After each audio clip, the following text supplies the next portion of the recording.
आपको अमेरिका के पूर्व राष्ट्रपति अब्राहम लिंकन की लिखी एक ऐतिहासिक चिट्ठी के कुछ अंश आपको पढ़कर सुनाता हूं। बहुत ध्यान से सुनिएगा, बहुत ध्यान से देखिएगा। यह चिट्ठी उन्होंने अपने बेटे के एक शिक्षक को, एक टीचर को लिखी थी। क्या लिखा था मैं आपको बताता हूं। उसे सिखाना कि पराजित कैसे हुआ जाता है। यदि आप उसे सिखा सको तो सिखाना कि ईर्ष्या से दूर कैसे रहा जाता है। आप करा सको तो उसे किताबों के आश्चर्य लोक की सैर जरूर कराना। उसे सिखाना कि स्कूल में फेल होना ज्यादा सम्मानजनक है बनिस्बत किसी को धोखा देने के। मेरे बेटे को ऐसा मनोबल देना कि वो भीड़ का अनुसरण ना करे।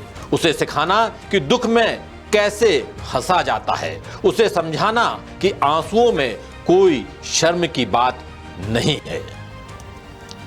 कितनी गहरी बात है। नई पीढ़ी को सफलता में जश्न मनाने के साथ असफलता का सामना करने की कला भी जरूर सिखाई जानी चाहिए।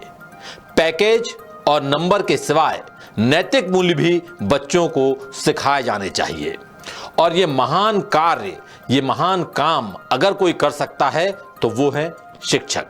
आज शिक्षक दिवस के मौके पर मैं भी मेरे तमाम शिक्षकों को प्रणाम करता हूं सादर कि उन्होंने मुझे यहां तक पहुंचाया। लेकिन आप एक विडंबना देखिए कि मध्य प्रदेश में शिक्षा और शिक्षकों की हालत दिन ब दिन कैसे खस्ता होती जा रही है। आज 5 सितंबर यानी शिक्षक दिवस के दिन राजधानी भोपाल में हजारों वेटिंग शिक्षक सरकार के खिलाफ महा आंदोलन करने को मजबूर हो गए। उनके साथ अलग अलग भर्तियों के उम्मीदवारों ने भी शिक्षक दिवस को बेरोजगार दिवस के रूप में मनाया। मगर आखिर वजह क्या है कि हजारों युवाओं को मजबूरन सड़क पर उतरना पड़ा। ऐसा क्या मसला है कि लगातार बेरोजगार युवाओं की परेशानियां प्रदेश में बढ़ती ही जा रही हैं और आखिर सरकार इतनी कठोर क्यों बनी हुई है। देखिए भोपाल से हमारे विशेष संवाददाता संजय शर्मा की ये खास रिपोर्ट।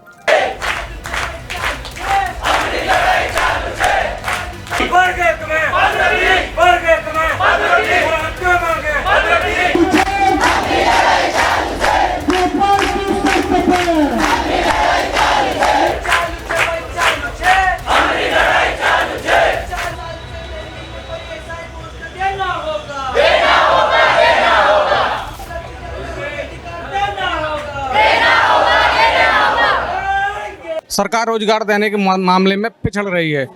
आक्रोश बढ़ता जा रहा है। युवा आज यहाँ पर इकट्ठे हुए हैं नीलम पार्क में और यहाँ से आंदोलन की फिर से नई बुलंदी दे रहे हैं। मध्य प्रदेश के बेरोजगार युवाओं के सब्र का बांध अब टूट चुका है और कुंठा भी अपनी सीमा पार कर चुकी है। लिहाजा पढ़े लिखे बेरोजगार युवाओं ने अब महा आंदोलन की राह पकड़ ली है। 5 सितंबर को शिक्षक दिवस के मौके पर सूबे के हजारों बेरोजगार युवाओं ने राजधानी भोपाल में बेरोजगार दिवस मनाकर मोहन सरकार के खिलाफ मोर्चा खोल दिया। मध्य प्रदेश बेरोजगार सेना और वेटिंग शिक्षक संघ के बैनर तले हुए महा आंदोलन के दौरान प्रदर्शनकारियों ने सीएम हाउस तक रैली निकालने की कोशिश की, लेकिन पुलिस ने घेराबंदी कर उन्हें नीलम पार्क के गेट के भीतर ही रोक दिया। आगे बढ़ने से रोकने पर प्रदर्शनकारियों और पुलिस के बीच काफी देर तक तीखी नोक झोंक भी होती रही। उनकी नाराजगी देखकर पुलिस के तेवर कुछ नरम पड़े और प्रदर्शनकारियों के एक डेलीगेट को सीएम हाउस भेजा गया, जहां उन्होंने लाखों युवाओं की समस्याओं से अफसरों को अवगत कराया, जिसके बाद बेरोजगारों को विभागों से जानकारी लेकर भर्ती प्रक्रिया में तेजी लाने का एक बार फिर आश्वासन दिया गया। लेकिन प्रदर्शनकारियों ने कहा कि उन्हें सरकार के वादों या आश्वासनों पर कोई भरोसा नहीं है। वो लगातार अपनी मांगें उठाते रहेंगे और जब तक मांगें पूरी नहीं होंगी वो आंदोलन करते रहेंगे। शिक्षक भर्ती 2023 में 1 साल से हम लगातार प्रयास कर रहे हैं कि इसमें पदवृद्धि हो, लेकिन सरकार सुन नहीं रही है। हम लगातार दिल्ली, भोपाल में कई बार आंदोलन कर चुके हैं। हम सरकार से ये मांग करते हैं कि उच्च माध्यमिक शिक्षक भर्ती वर्ग 1 हम बैटिंग अब भर्ती हैं, कम से कम 20,000 पदों पर पदवृद्धि की जाए। हम लोग पिछले 1 साल से लगातार आंदोलन कर रहे हैं। सभी नेताओं को, मंत्रियों को अपने ज्ञापन सौंप रहे हैं। हमारी एक ही मांग है सर कि वर्ग 1 के लगभग 20,000 पदों में सरकार पदवृद्धि करे और हम सभी की वेटिंग लिस्ट क्लियर करे, क्योंकि सर बच्चों को शिक्षकों की ज़रूरत है। 1,25,000 पद खाली हैं, जिसमें वर्ग 1 के पद करीबन 21,000 पद खाली हैं। हम 1 साल से लगातार पदवृद्धि की मांग कर रहे हैं, लेकिन सरकार हमारी सुन नहीं रही है। अतिथि व्यवस्था से काम चला रही। अतिथि व्यवस्था में क्या होता है, भाई भतीजावाद होता है सर। मोदी सरकार की NEP policy, new education policy, ये कहती है 2020 कि क्वालिटी ऑफ एजुकेशन की बात करते हैं, रिक्रूटमेंट के माध्यम से पद भरेंगे, लेकिन सरकार क्या अतिथि व्यवस्था से काम चला रही है। युवाओं का कहना है कि मध्य प्रदेश में बेरोजगारी अब चरम पर पहुंच चुकी है। कड़ी मेहनत और तमाम योग्यताओं के बावजूद उन्हें सरकारी नौकरी नहीं मिल रही है, और ये स्थिति तब है जब सरकारी विभागों में 2 लाख से ज्यादा पद खाली पड़े हैं। हर महीने प्रदेश में 100 से ज्यादा कर्मचारी रिटायर भी हो रहे हैं। इस तरह लगातार खाली पदों की संख्या भी बढ़ रही है, जिसका सीधा असर विभागों के कामकाज पर नजर आ रहा है। लेकिन सरकार को इसकी कोई चिंता नहीं, जिससे अब सरकार की नीतियों समेत नीयत पर भी गंभीर सवाल उठ रहे हैं। दूसरी तरफ जिन सरकारी एजेंसियों पर नियुक्तियों का जिम्मा है, वो भी गंभीरता नहीं दिखा रही है। चाहे मध्य प्रदेश लोक सेवा आयोग हो या कर्मचारी चयन मंडल, इनके बेवजह के अड़ंगे और गंभीर चूक युवाओं को नौकरियों से दूर कर रहे हैं। युवा इसलिए भी नाराज हैं क्योंकि एक भर्ती प्रक्रिया पूरी करने में ही सरकारी सिस्टम साल भर से ज्यादा वक्त ले रहा है। शिक्षक भर्ती वर्ग 1 के लिए चयन और पात्रता परीक्षा देने के बावजूद अभ्यर्थियों को इंतजार करना पड़ रहा है। इस भर्ती में 3 साल गुजर चुके हैं, लेकिन आज तक किसी को पोस्टिंग नहीं मिली है। वहीं भर्ती प्रक्रिया के बीच ही लोक शिक्षण संचालनालय ने बैकलॉग के पद भी इसी में शामिल कर दिए, जिस वजह से अब पद वृद्धि की मांग भी जोर पकड़ रही है। इसके अलावा पूर्व मुख्यमंत्री शिवराज सिंह चौहान ने कई बार अतिथि शिक्षकों को रेगुलर करने के लिए विभागीय स्तर पर नई प्रोसेस शुरू करने का वादा किया था, लेकिन हासिल आया शून्य। एक मैं गुरुजियों की तरह एक योजना बनाऊंगा कि जिसमें पात्रता परीक्षा लेके भी हम अतिथि शिक्षकों को नियमित करने की दिशा में आगे बढ़ सकें। अब आपको बताते हैं कि आखिर शिक्षक दिवस को बेरोजगार दिवस के रूप में मनाने का मकसद क्या था। दरअसल बेरोजगार युवा बीते करीब 10 साल से रोजगार को लेकर कठिन संघर्ष कर रहे हैं। सरकारी विभागों में हजारों पद खाली होने के बावजूद महज 100-200 पदों पर भर्ती का इश्तहार जारी होता है, लेकिन भर्तियां पूरी नहीं हो पाती।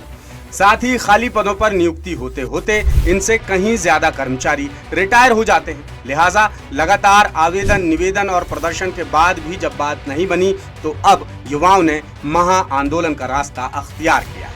युवाओं ने सुबह 11 बजे से दोपहर 3 बजे तक नीलम पार्क में धरना देकर सरकार के खिलाफ जमकर नारेबाजी की। अब आपको बताते हैं प्रदेश के अलग अलग सरकारी विभागों में खाली पदों की क्या स्थिति है और सरकार का क्या रवैया है। सबसे पहले बात करते हैं पुलिस महकमे की, जहां 2017 के बाद से अब तक सब इंस्पेक्टर्स की भर्ती ही नहीं हुई। तब से अब तक पुलिस विभाग में सैकड़ों पद खाली हो चुके हैं और पुलिस की नई यूनिट समेत थाने और चौकियां भी अस्तित्व में आ चुकी हैं। पुलिस विभाग में कांस्टेबल के 20,000 से ज्यादा पद खाली पड़े हैं। 1 साल पहले करीब 7,000 पदों पर भर्ती निकाली गई थी, लेकिन भर्ती प्रक्रिया अब तक पूरी नहीं हो पाई है। इसी तरह शिक्षा विभाग में अलग अलग कैटेगरी के 1 लाख से ज्यादा पद खाली है। बीते 1 दशक से नियमित शिक्षकों की जगह सरकार अतिथि शिक्षकों से काम चला रही है। DPI हर साल अतिथि शिक्षकों की नियुक्ति कराता है, लेकिन प्रक्रिया में ही 2 से 4 महीने बीत जाते हैं, जिससे स्कूलों में महज 6 से 7 महीने ही पढ़ाई हो पाती है और रिजल्ट खराब आता है, जिसका ठीकरा भी अतिथि शिक्षकों के सिर पर ही फोड़ दिया जाता है। शिक्षक भर्ती वर्ग 1 के लिए करीब साल भर से प्रक्रिया चल रही है, जिसमें कई तरह की खामियां सामने आ चुकी हैं। पहले तो 30,000 से ज्यादा खाली पदों के विरुद्ध सिर्फ 8,720 पदों पर भर्ती निकाली गई। बाद में इनमें बैकलॉग के पद भी जोड़ दिए गए, जिससे फ्रेश पदों की संख्या और भी कम हो गई। इसलिए अब वेटिंग शिक्षक लगातार सरकार से पदवृद्धि की मांग कर रहे हैं। इसके अलावा प्रदेश के प्राथमिक और माध्यमिक स्कूलों में 70,000 से ज्यादा शिक्षकों की दरकार है। स्वास्थ्य विभाग में भी हजारों पद खाली पड़े हैं, लेकिन डॉक्टर समेत नर्स, लैब टेक्नीशियन और बाकी स्वास्थ्य कर्मियों की भर्ती नहीं हो रही। साथ ही सूबे के उप स्वास्थ्य केंद्रों, सिविल अस्पतालों और जिला अस्पतालों में भी स्टाफ की भारी कमी है। नगरीय निकायों में इंजीनियर नहीं है और जो हैं उन पर कई गुना भार आ चुका है, जिससे आम लोगों की परेशानियां लगातार बढ़ रही है। इधर पटवारी भर्ती में धांधली का मामला अभी ठंडा नहीं पड़ा है। बीते साल ही सरकार फर्जीवाड़ा पकड़ में आने के बाद जांच और कार्रवाई का भरोसा दिलाती रही और फिर विवादित रिजल्ट के बीच ही नियुक्ति दे दी गई, लेकिन अभी भी पटवारियों के 2,000 से ज्यादा पद खाली पड़े हैं। नीलम पार्क में हुए प्रदर्शन के दौरान कुछ ऐसे अभ्यर्थी भी पहुंचे जो दिव्यांग हैं, लेकिन सरकार को उन पर भी तरस नहीं आ रहा है। सुनिए मंडला जिले के दिव्यांग अभ्यर्थी ने सरकार से क्या मांगा। सर हम वो भर्ती का शिक्षक भर्ती का जो 2023 में अच्छा। दो पेपर दिए जी फिर भी हम बैटिंग में हैं सर जी। तो हम लोग ऐसे लोग क्या करेंगे तो सर? सरकार से क्या मांग कर रहे हैं आप?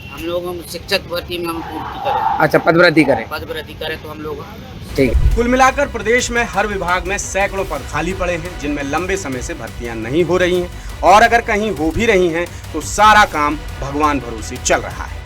युवाओं में भारी नाराजगी है सरकारी सिस्टम से और रोजगार की मांग को लेकर यहाँ पर आंदोलन है और पूरे प्रदेश भर से बड़ी संख्या में लोग आए हुए हैं। झाबुआ, इंदौर, रतलाम, नीमच, ग्वालियर, भिंड, रीवा सभी जगह से लोग आए हुए हैं। और इसी मुद्दे से जुड़ा हमारा आज का सवाल है कि क्या बेरोजगारों के महाआंदोलन का मोहन सरकार पर कोई असर पड़ेगा? आपके पास विकल्प हैं हाँ और नहीं, और इस सवाल का जवाब आप हमारे तमाम डिजिटल मीडिया प्लेटफॉर्म्स पर जाकर दे सकते हैं। इसके अलावा आप कुछ कहना चाहते हैं तो बेझिझक कमेंट बॉक्स में अपनी बात भी लिख सकते हैं। लेटेस्ट, इन्वेस्टिगेटिव और इन डेप्थ खबरें देखने के लिए ज्वाइन कीजिए द सूत्र का व्हाट्सएप चैनल, सब्सक्राइब कीजिए यूट्यूब चैनल, लाइक कीजिए फेसबुक पेज और पढ़ते रहिए वेबसाइट www.dasudr.com।